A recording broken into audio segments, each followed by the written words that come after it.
आज हम जानने वाले हैं इस संसार की सबसे पहली प्रेम कहानी के बारे में, जिसमें ना कोई शर्तें ना कोई बंधन, एक दृढ़ता थी, एक श्रद्धा थी। इस कहानी में रंग भी था और दुख भी का संगम भी था। शिव एवं सती की अमर प्रेम कहानी थी, जिसमें प्रेम, त्याग और अंत में एक नई शुरुआत। जो आए जानते हैं कि इस महान प्रेम कहानी की सती कथा को आइए जानते हैं। और इस सृष्टि के आरंभ काल की बात है, जब ब्रह्मा ने एक अपने मानस पुत्र की रचना की। उन्हीं में से थे 10 प्रजापति। उन्हीं में से एक थे 10 प्रजापति। अत्यंत बुद्धिमान थे, परंतु उतने ही अहंकारी। 10 को अपनी योग्यता और अपनी शक्ति और अपने सृष्टिकर्ता के कुल में उत्पन्न होने का बड़ा अभिमान था।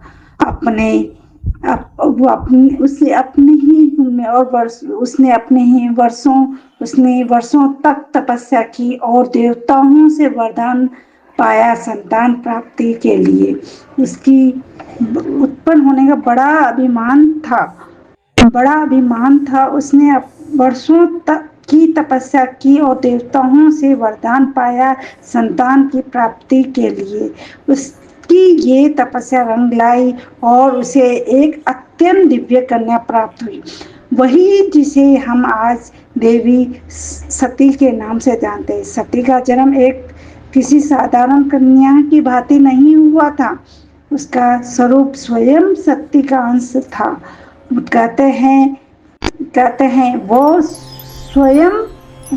स्वयं आदि शक्ति का अवतार थी। 10 को अपनी ही पुत्री पर गर्व था, लेकिन साथ ही उसके मन में एक अभिलाषा थी कि वो अपनी इस कन्या का विवाह किस महान देवता या किसी वैभवशाली राजकुमार या किसी प्रतिष्ठित गृहस्थ से करे।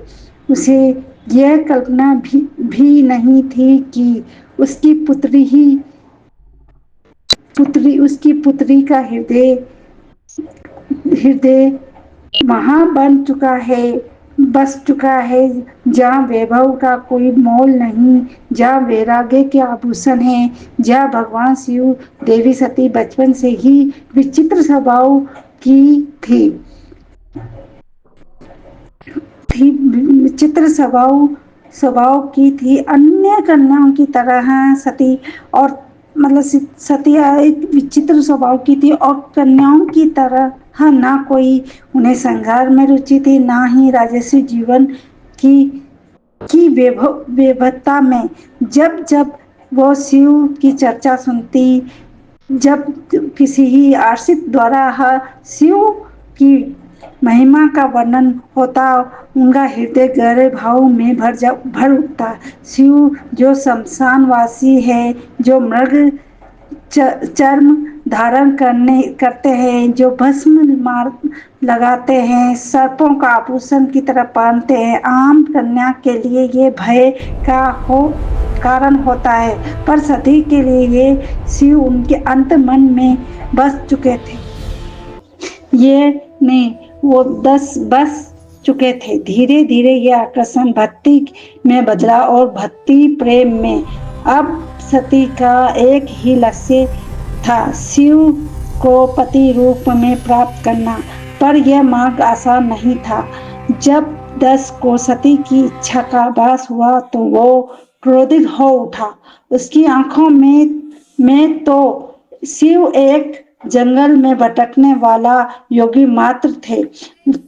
उसने सती को समझाने का प्रयास किया कि वह किसी ही योग्य आरसी मन सम्मानित राजसी सम्मानित वर्ष को चुन कर सती ही पर निर्णय कर चुकी थी लेकिन सती निर्णय कर चुकी थी कि उन्हें किसी धन वैभव या पद की आवश्यकता नहीं थी।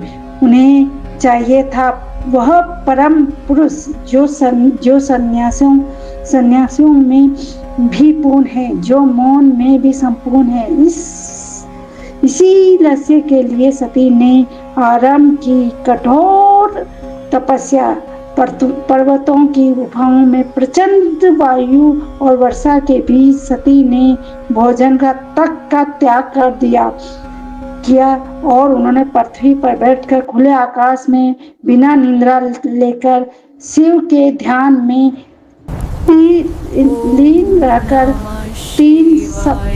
3 सप्ताह महीनों तक तपस्या की और देवताओं तक को आश्चर्य हुआ कि एक कन्या इतनी कठोर तपस्या कैसे कर सकती है।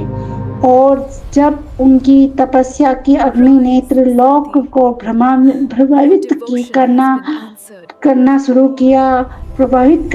किया, तब अंततः भगवान शिव ने उनकी भक्ति को स्वीकार करने का निर्णय कर लिया। ये तो आगे की कथा है। अभी तो एक पिता के अहंकार और एक पुत्री के समर्पण को टकराहट शुरू हुई। जहां एक और 10 चाहता है कि सती उसके राजनीतिक सपनों की सीढ़ी बने, वहीं दूसरी ओर सती हर सास के साथ शिव का नाम जपती। यही संघर्ष इस प्रेम कथा की पहली चिंगारी है, एक ऐसी चिंगारी जो आगे चलकर एक भीष्म अग्निकांड बन जाएगी। सती अपनी तपस्या में लीन थी। उनका एकमात्र उद्देश्य था शिव की प्राप्ति। अनंत उनकी ही भक्ति में प्रसन्न होकर शिव प्रकट हुए। अनंत उनकी भक्ति प्रसन्न होने शिव प्रकट हुए। शिव मुस्कुराए और एक क्षण में वो उस तपस्विनी के समक्ष प्रकट हो गए। जैसे कि सती ने अपनी आंखें खोली, उनके सम्मुख खड़े थे वही जिनके लिए उन्होंने सब कुछ त्याग दिया। शिव ने उनके तप, प्रेम और अटल श्रद्धा को देखा और कहा, हे देवी, तुम्हारे प्रेम मुझे बाध्य करता है। तुम्हारा प्रेम मुझे आज मैं तुम्हें अर्धांगिनी के रूप में स्वीकार करता हूँ। इस वचन के साथ पूरे ब्रह्मांड में आनंद की लहर दौड़ गई। देवताओं ने पुष्पों की वर्षा की और फिर आया वह शुभ दिन जिसका साक्षी स्वयं ब्रह्मा, विष्णु और सारे लोग हुए। शिव और सती का दिव्य विवाह। शिव बारात लेकर स्वयं कैलाश से निकले, पर यह कोई साधारण बारात नहीं थी। इसमें भूत, प्रेत, नाग थे और सिद्ध योगी ही और आशीष देवताओं सब सम्मिलित थे। शिव की सवारी नंदी थी। शरीर में भस्म, जटाओं में गंगा लहर रही थी, गंगा और गले में नाग। ये स्वरूप देख सभी स्त्रियां भयभीत हो उठी, पर सती के चेहरे पर गर्व था। उन्हें अपने शिव पर गर्व था और वो वैभवशाली और वो वैभव नहीं था, सत्य का स्वरूप थे। वह विवाह का आयोजन राजसी नहीं था, वो दिव्यता से भरा हुआ था। स्वयं ब्रह्मा ने मंत्रों उच्चारण किया और विष्णु ने कन्यादान किया और समस्त लोगों ने इस मिलन का स्वागत किया। यह केवल 2 आध्यात्मिक प्राता नहीं, सृष्टि के 2 मूल्य तत्वों शिव और सती का मिलन था। लेकिन इस भव्य विवाह में एक स्थान रिक्त रहा। सती ही के पिता दक्ष प्रजापति वो नहीं आए, ना ही कोई संदेश भेजा, ना ही कोई आशीर्वाद, क्योंकि उनके लिए यह विवाह एक अपमान था, एक चुनौती। उनके अभिमान को उनके अनुसार ये मिलन योग्य नहीं था। बताइए, और यही से प्रारंभ हुआ उस अग्नि कथा का बीज जो आगे चल के पूरे यज्ञ को जला देना और समय धीरे धीरे बीता और कैलाश पर्वत पर प्रकृति की गोद में शिव और सती अपना वैवाहिक जीवन शांतिपूर्ण और आनंद से बिता रहे थे। और कैलाश की गुफाओं में मंदाकिनी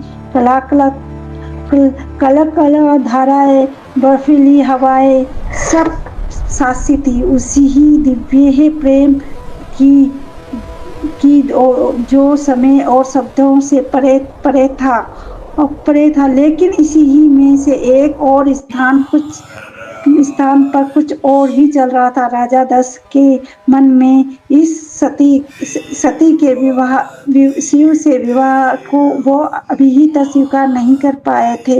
हर बार जब कोई शिव की महिमा का गान करता तो दशरथ की भौहें तन जाती। उसे लगता कि भौरें तन जाती। उसे लगता कि शिव ने उसकी पुत्री को अपनी योग्यता से नहीं, छल से प्राप्त किया। वो अपनी सत्ता, अपना रुतबा, अपनी श्रेष्ठता और सिद्ध करना चाहता था। उसी ही घमंड में उसने एक विशाल यज्ञ के आयोजन की प्रेरणा दी और दशरथ ने यज्ञ का आयोजन बड़ी ही धूमधाम से किया। और ऐसे यज्ञ जिसमें समस्त देवता ऋषिगण और ऋषिगण आए। और ऐसे देवता ऋषिगण और लोकपाल और टूट निमंत्रण भेजा गया। ब्रह्मा ने से लेकर इंद्र तक हर कोई आमंत्रित, परंतु ये एक नाम उसमें उपस्थित नहीं था, वो था महादेव का। यह कोई भूल नहीं थी, यह था दशरथ का जानबूझकर किया गया उनके शिव को निमंत्रण नहीं भेजना, क्योंकि उनका अहंकार उसे स्वीकार नहीं करने ही देता था कि उसकी पुत्री ने एक योगी से विवाह कर लिया, जो ना कोई राज्य रखता था, ना कोई वस्त्र, और न जो शमशान का वासी। दशरथ को लगता था कि शिव को यज्ञ में आमंत्रित करना, उनका अपमान करना, उसके अपमान करना, उसके सम्मान के विरुद्ध होगा। जब यज्ञ की तैयारी चल रही थी, उसी समय सती ने इस आयोजन की बात सुनी। किसी ने उनसे कहा, माता, आपके पिता दशरथ ने एक महान यज्ञ का आयोजन किया, जिसमें सारे देवी ऋषि और ज्ञानी आमंत्रित है। वह तो आज पूरे ब्रह्मांड का ध्यान खींच रहा है। यह सुनते सती का हृदय कांप उठा। उन्हें लगा शिव ने उन्हें विश्वास नहीं हुआ। उन्हें कांप उठा। उन्हें विश्वास नहीं हुआ कि उनके पिता ने इतना बड़ा आयोजन कर रहे हैं और उन्हें कोई सूचना नहीं मिली। कुछ समय तक वे चुप रही, शायद आशा में कि कोई दूत आएगा, कोई संदेश मिलेगा। लेकिन जब स्पष्ट हो गया कि शिव और उन्हें जानबूझकर ना बुलाया गया, तो तब उनके भीतर कुछ टूट सा गया। एक और पुत्री का धर्म उन्हें पिता की ओर यज्ञ में खींच रहा था, तो दूसरी ओर पत्नी का धर्म उन्हें शिव की मर्यादा का ध्यान रखने को कह रहा था। अंतः सती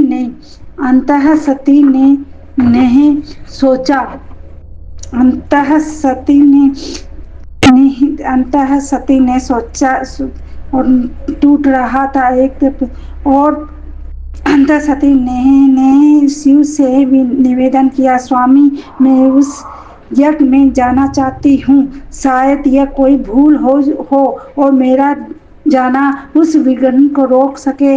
जो शिव ने सती की ओर गहरी दृष्टि से देखा और वह जानते थे कि यह आमंत्रण विहीन आयोजन, मतलब विग्रह लाएगा, विहीनतर आयोजन है, एक साधारण यज्ञ नहीं।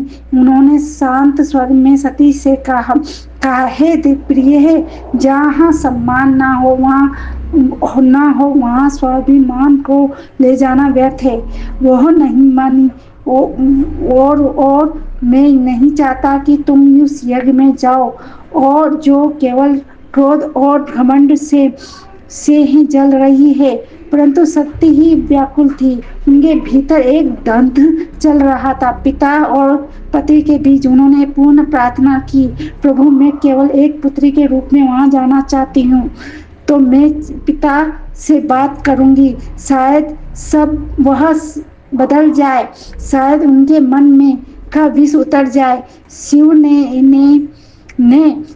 ने इस बार उन्होंने अनुमति दे दी, और शिव ने इस बार अनुमति दे दी और सती ही ने कैलाश से विदा ली, अकेले, बिना किसी दूत या सम्मान के। वो एक बेटी ही थी जो अपने पिता से स्नेह की अपेक्षा लेकर जा रही थी, लेकिन उन्हें ध्यान नहीं था कि उस यज्ञ में उनका स्वागत नहीं, अपमान प्रतिष्ठा कर रहा था। सती जब यज्ञ स्थल पर पहुंची तो उनके मन में उम्मीद थी कि ही पिता के नेत्र में बेटी को देखकर कोमलता जागेगी, उनके ही मुख में से स्वागत के शब्द निकलेंगे। लेकिन जब उन्होंने यज्ञ स्थल में प्रवेश किया तो सन्नाटा पसर गया। कोई स्वागत नहीं हुआ, न कोई आसन नहीं दिया गया, जैसे वह वहां उपस्थित ही न हो। वहां बैठे देवताओं की आंखों में असहायता थी।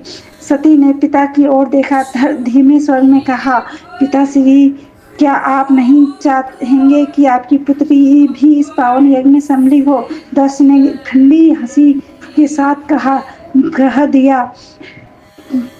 उत्तर दिया कि पुत्री, जिस दिन तूने उस नग्न भस्म शमशान में विचरित करने वाले से विवाह को अपने पति चुना है, उसी दिन से तू मेरी पुत्री ही नहीं रही। दक्ष का स्वर ऊंचा हो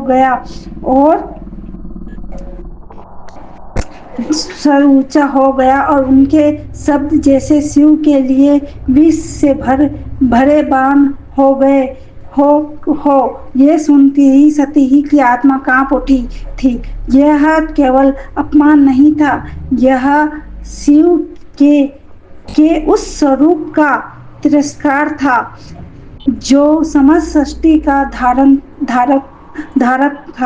आधार था। वे उठी सभा की ओर देखा और बोली, तुम सब ये धर्म की बात करने वाले आए हो, यज्ञ की बात करते हो, पर जिस शिव के बिना यहाँ कोई यज्ञ संपन्न ही नहीं हो सकता, उसी ही शिव का तुमने अपमान करते हो। फिर उन्होंने आगे कहा, जिसे तुम अघटित कहते हो, अवघड़ कहते हो, वही काल का भी काल है। जिसे तुम शमशानवासी कहते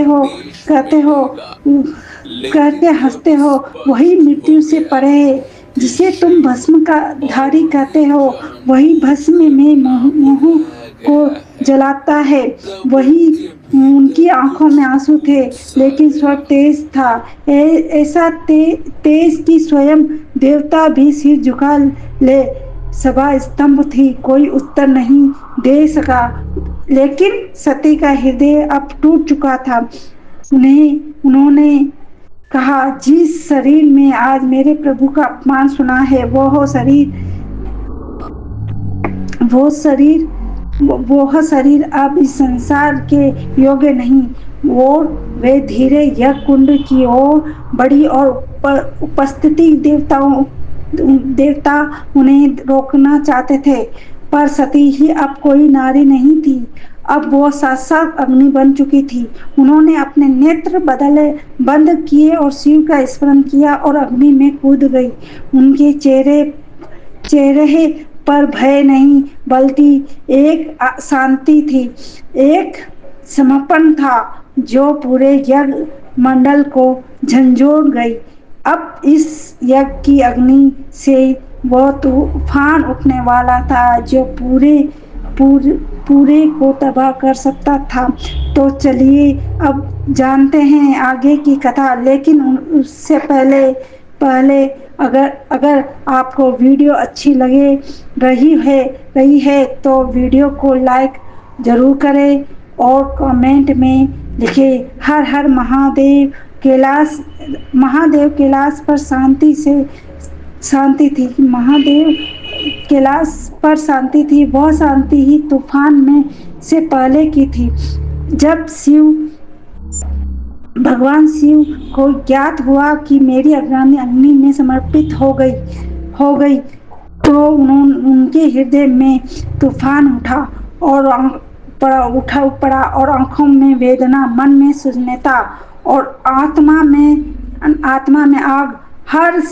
वो हृदय में अग्नि और उनके हृदय में तूफान पड़ा और आंखों में वेदना, मन में शून्यता और आत्मा में आग। यह वो शिव थे जिनका क्रोध ही प्रलय कहलाता है। शिव अपनी समाधि से उठे, उनकी जटाएं लहराने लगती, नेत्र लाल हो उठे और सारे ब्रह्मांड कांप उठा। फिर उन्होंने अपने दोनों हाथों से अपनी जटाओं को पकड़ी और उन्हें पृथ्वी पर पटक दिया। उसी क्षण पृथ्वी फटी और उसमें उस क्रोध की ज्वाला से प्रकट हुए एक रूप, भयंकर, तेजस्वी और अजय वीरभद्र, जो सामान्य योद्धा नहीं था। वो शिव के विकराल रूप का अंश था। उसका शरीर अग्नि साध्य था, दिव्यमान था। आंखों में प्रतिशोध की ज्वाला, आंखों में तलवार। उसका प्रकट होना सृष्टि के संतुलन को डगमगाने लग रहा था। और वीरभद्र प्रचंड गति से 10 युग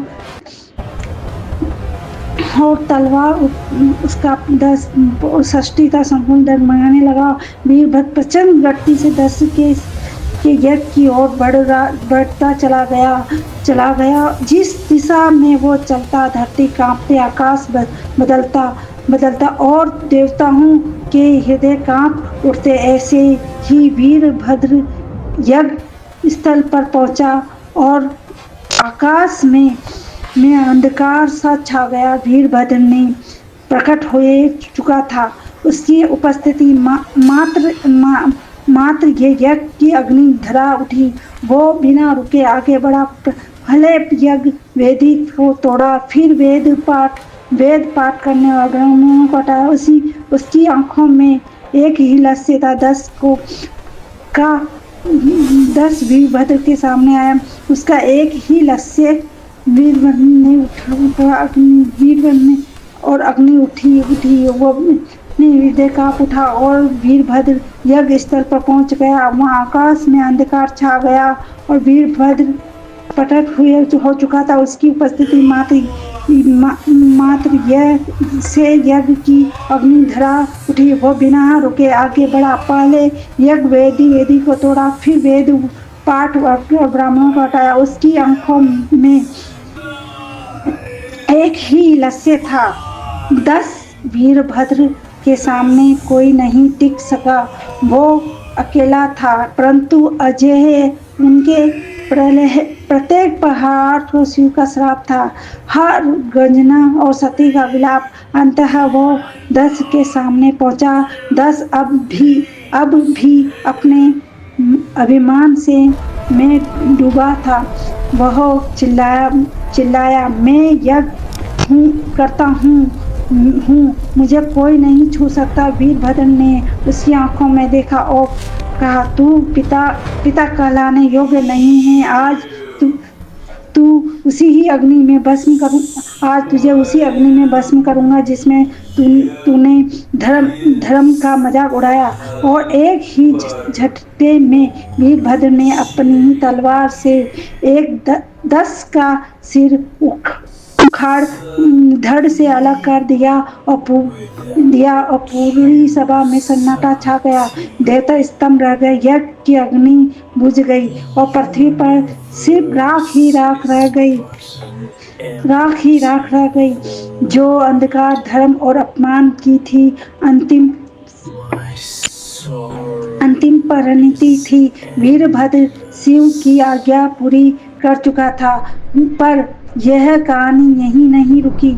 अब आएगा वो क्षण जब वीर शिव स्वयं यज्ञ स्थल पर पहुंचेंगे, सती के शव को उठाएंगे और सृष्टि में संतुलन डगमगाएगा। जब महादेव यज्ञ स्थल पर पहुंचे और उन्होंने सती के जलते हुए शरीर को देखा, वह धड़ से ऐसा खड़े रह गए, वह धड़ से ऐसा था जिसे स्वयं काल को रुला दिया। और शिव ने धीरे से कहा, कपकपाते हाथों में अपनी सती को बाहों में उठा लिया और कहा, हे सती। उनकी ही आंखों में आंसू थे और फिर वो चल पड़े। शिव सती के शिव को अपनी गोद में लिए पूरे ब्रह्मांड में भटकने लगे। उसी विरह में जो पूरे ब्रह्मांड को भयभीत कर रहा था। ब्रह्मांड असंतुलित होने लगा। देवता भयभीत हो उठे। यदि शिव यूं ही विलाप करते रहे तो सृष्टि का संतुलन टूट जाएगा, प्रलय आ जाएगा। तब सभी देवता भगवान विष्णु के पास पहुंचे और उसी ने उनसे सृष्टि को बचाने की प्रार्थना की। तब विष्णु ने अपना सुदर्शन चक्र चलाया। जैसे ही सुदर्शन चक्र चला, उसने सती के शरीर के टुकड़ों में विभाजन कर दिया। शिव कुछ क्षण के लिए रुक के पर प्रतिरोध नहीं किया। ये सृष्टि के लिए आवश्यक था। जहाँ सती के अंग गिरे, वो दिव्य ऊर्जा फैल गई। पृथ्वी के वे स्थान शक्ति से भर उठे। वहीं पर सतीपीठ यह कोई सामान्य स्थल नहीं थे। यह उस अमर प्रेम की गवाही थे जो शिव और सती के बीच था। यह वे थे स्थान जहाँ सती प्रेम, बलिदान और भक्ति सब कुछ एक साथ आकर उन्हें साकार हुए। कुछ स्थानों पर सती की आंखें गिरी, कहीं उनका हृदय, कहीं उनके केस, तो कहीं उनके चरण, और हर स्थान एक केंद्र बन गया। माँ सती का जो रूप पूजने हुए, कभी दुर्गा, कभी भैरवी, कभी भवानी। यही वे स्थान हैं जिन्हें आज हम कामाख्या, वैष्णोदेवी और ज्वाला, हिमलास और तारापीठ जैसे ही नामों से जानते हैं। इस प्रकार सती के वियोग से जन्मे ये सती पीठ न केवल देवी के अंग है, यह उस प्रेम की शाश्वत उपस्थिति है जो आत्मा तक जुड़ता है। शिव अंततः हिमालय लौटे। अब वह ध्यान मग्न हो गए। वर्षों तक एक ही चट्टान की भांति बैठ गए, समाधि में डूबे रहे। शब्द ना, गति ना, भावना, बस मौन और सती की स्मृति। काल की धारा आगे बढ़ती रही। युग बदलते जाते और पर कुछ कहानियां समय की सीमा से परे होती, और सती की कथा उन्हीं में से एक और है। वह प्रेम जो अग्नि में तप कर शुद्ध हुआ था, वह विग्रह जो तांडव बन गया था। उसी ही अधूरी यात्रा को अब पूर्ण होना था। पर यह कहानी यहाँ समाप्त नहीं होती। प्रेम का सफल यहीं रुकने वाला नहीं था। जहाँ अग्नि ने प्रेम का रंग दिखाया, वहीं से एक नई दास्तान का पैगाम आने वाला था। सती के बलिदान से जो प्रेम जला था, वहीं से आगे पार्वती के रूप में फिर फलने वाला था। यह अंत नहीं, ये शुरुआत है एक अमर, अनसुनी और अनूठी प्रेम कहानी की। यह शुरुआत है शिव और पार्वती की। ये शुरुआत है एक नए युग की। हर हर महादेव। कैसी लगी आपको? अच्छी लगी तो लाइक, कमेंट और सब्सक्राइब कीजिएगा और शेयरिंग कीजिएगा।